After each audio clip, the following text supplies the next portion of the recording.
तुमच्यासारखे 56 पायाला बांधून फिरते, मी कोणाच्या बापाला घाबरत नाही, हे विधान आहे महाराष्ट्रातील राजकारणात नेहमीच आक्रमक भाषाशैली आणि परखड बोलणाऱ्या चित्रा वाघ यांचं.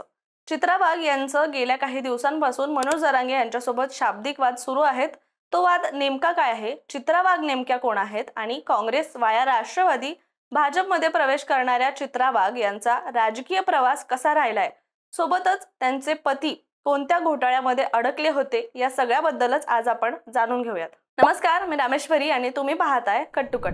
सगळ्यात आधी भाजप नेत्या आणि विधान परिषद आमदार चित्रा वाघ आणि मराठा आरक्षण आंदोलक मनोज जरांगे पाटील यांच्यातील वादाला सुरुवात कुठून झाली हे समजून घेऊया. मराठा आरक्षणाच्या पार्श्वभूमीवर मनोज जरांगे पाटील यांनी सोमवारी अंतरवाली सराटी इथं एक पत्रकार परिषद घेतली. त्यावेळी त्या पत्रकार परिषदेत जरांगे पाटील यांनी मराठा आरक्षणासंदर्भातील सरकारकडून असणाऱ्या त्यांच्या मागण्या सांगितल्या होत्या. शिवाय त्यावेळी त्यांनी मुख्यमंत्री देवेंद्र फडणवीस यांच्यावर जोरदार टीका केली होती. जरांगे पाटील म्हणाले की तू मुख्यमंत्री असूनही मराठ्यांना न्याय देत नाहीयेस. ज्या पोलिसांनी आमच्या आया बहिणींना मारहाण केली, त्या रक्ताच्या थारोळ्यात पडल्या, त्यांना शिक्षा करायची सोडून तू मोठी पद दिलीस. जशी तुला तुझी आई प्रिय आहे तशीच आम्हालाही आमची आई प्रिय आहे. मराठा समाजाला आरक्षण दे, आम्ही तुझ्या आईची पूजा करतो, असं जरांगे म्हणाले होते. त्यावर चित्रा वाघ यांनी टीका करत जरांगे पाटील मुख्यमंत्री देवेंद्र फडणवीस यांच्या आईबद्दल अपशब्द वापरले असा आरोप त्यांनी केला होता. त्यावर जरांगेंनी तू माझ्या नादी लागू नकोस, माझ्या नादी लागलीस तर तुझं सगळं गबाळ उचकीन, अशा शब्दात चित्रा वाघ यांना उत्तर दिलं होतं. त्यावर आता माध्यमांशी बोलताना चित्रा वाघ यांनी जरांगेंच्या उत्तराला प्रतिउत्तर दिले. त्या म्हणाल्या की आम्हाला तुमच्याबद्दल आदर आहे, तुम्ही एका समाजाच्या आरक्षणासाठी मोठं काम करताय. शिवाय मनोज जरांगेंनी त्यांचे शब्द मागे घेतले तर त्यांचं स्वागत आहे, केवळ पुनरावृत्ती नको अशी अपेक्षा आहे, असं त्या म्हणाल्या. मी बाप्पाच्या आगमनाची वाट बघत होते म्हणून थांबले होते. ते जे बोलले ते मी ऐकलं, पण मी कोणाच्या बापालाही घाबरत नाही. मी रोज अनेकांच्या शिव्या ऐकते, असं चित्रा वाघ जरांगेंच्या टीकेवर म्हणाल्या होत्या. मनोज जरांगेंनी त्यांचा लढा सुरू ठेवावा, कोणाच्या आया बहिणींना मध्ये आणू नये, इतकंच मला सांगायचंय. आम्ही किती प्रतिकूल परिस्थितीतून आलोय हे जरांगेंना कुठे माहितीये. घाणेरड्या पद्धतीनं मला शिवीगाळ केली, जे करायचे ते करा, मला फरक पडत नाही, असं उत्तर चित्रा वाघ यांनी मनोज जरांगेंना दिलं. याशिवाय त्यांना धमक्यांचे फोन देखील आल्याचं त्यांनी सांगितलं होतं. सोबतच मराठ्यांना जर कोणी आरक्षण दिलं तर ते देवा भाऊच देतील, असंही त्या म्हणाल्या होत्या. त्यामुळे आता यात जरांगे पुन्हा काय म्हणतील हे पाहणं सुद्धा महत्त्वाचं असेल. मात्र आता चित्रा वाघ यांच्याबद्दल थोडक्यात जाणून घेऊयात.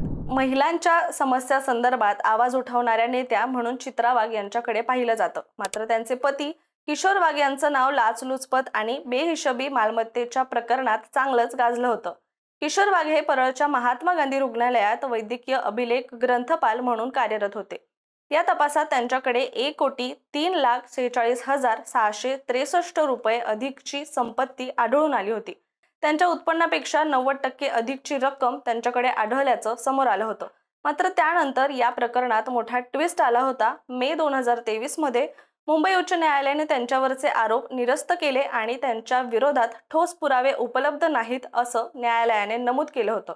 मात्र त्यांच्या पतीवर असणाऱ्या आरोपांमुळे चित्रा वाघ यांना राजकीय वर्तुळातून अनेक टीकांना सामोरं जावं लागलं होतं. 2021 साली बीड जिल्ह्यातील एका सभेत चित्रा वाघ यांनी राष्ट्रवादी युवक प्रदेशाध्यक्ष मेहबूब शेख यांच्यावर थेट गंभीर शब्दात टीका केली होती. त्यांनी शेख यांचा उल्लेख बलात्कारी या शब्दात केला होता. त्यानंतर मेहबूब शेख यांनी सुपारीबाज नवऱ्याची बायको अशा शब्दात चित्रा वाघ यांच्यावर टीका केली. शिवाय तू चारित्र्याबद्दल बोलूच नको, असंही शेख म्हणाले होते. विधान परिषदेमध्ये अधिवेशनावेळी चित्रा वाघ यांची अनिल परब यांच्यासोबत खडाजंगी झाली होती. त्यावेळी तुमच्यासारखे 56 पायाला बांधून फिरते चित्रा वाघ, समजलं का, इथे काय वशिल्याने आले नाही, हे चित्रा वाघ यांचं विधान चांगलंच चर्चेत आलं होतं. आणि त्या संदर्भातच शिवसेना ठाकरे गटाच्या नेत्या सुषमा अंधारे यांनी ट्विट केलं होतं. अंधारे ट्विटमध्ये म्हणाल्या की सभागृहाची सुसंस्कृत परंपरा गरिमा धाब्यावर बसवत एक बाई अत्यंत विचित्र आवाजात किंचाळत म्हणाल्या, 56 जण पायाला बांधून फिरते.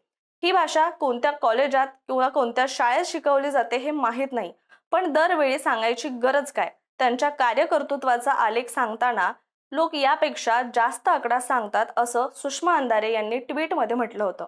त्यावर उत्तर देत त्यांची हीच लायकी आहे, त्यांची जशी लायकी ती तशी वक्तव्य करतात. सुषमा अंधारे यांनी ज्या पद्धतीने माझ्याबद्दल ट्विट केलं ते नेहमीच करतात. माझ्या कॅरेक्टरवर सतत वेडवाकडं बोलण्याचा त्यांचा प्रयत्न असतो असंही चित्रा वाघ म्हणाल्या होत्या। 2009च्या विधानसभा निवडणुकीत त्या प्रथमच चर्चेत आल्या। त्यावेळी त्यांनी काँग्रेस पक्षातून निवडणूक लढवली होती। त्यानंतर त्यांनी काँग्रेसमधून सक्रिय राजकारण सुरू केलं। मात्र 2014 मध्ये चित्रा वाघ या राष्ट्रवादी काँग्रेस पक्षात दाखल झाल्या। राष्ट्रवादीमध्ये असताना त्या महिला आघाडीत सक्रिय होत्या आणि शरद पवार आणि अजित पवार यांच्या जवळच्या नेत्यांपैकी एक मानल्या जात होत्या। पण 2019 मध्ये त्यांनी राष्ट्रवादी काँग्रेस पक्ष सोडला, कारण त्यांच्या पतीवर लाचलुचपत प्रकरणात कारवाई झाली आणि त्यावेळी पक्षांतर्गत त्यांना पाठबळ न मिळाल्याची खंत त्यांना होती। यानंतर त्या भाजपमध्ये दाखल झाल्या आणि तिथे त्यांना मोठं व्यासपीठ मिळालं। त्यावेळी देवेंद्र फडणवीस यांनी स्वतः पुढाकार घेत त्यांना पक्षात घेतलं।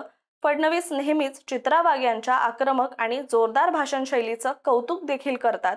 जरी वाघ यांच्या वादग्रस्त वक्तव्यांवर टीका होत असली तरी फडणवीस यांनी त्यांना पाठीशी घालून भाजपचा आवाज म्हणून पुढे केला आहे असं म्हटलं जातं। त्यामुळे नेहमीच कोणत्या ना कोणत्या कारणामुळे चर्चेत असणाऱ्या चित्रा वाघ यांच्याबद्दल आपलं मत काय आहे आम्हाला कमेंट करून नक्की सांगा।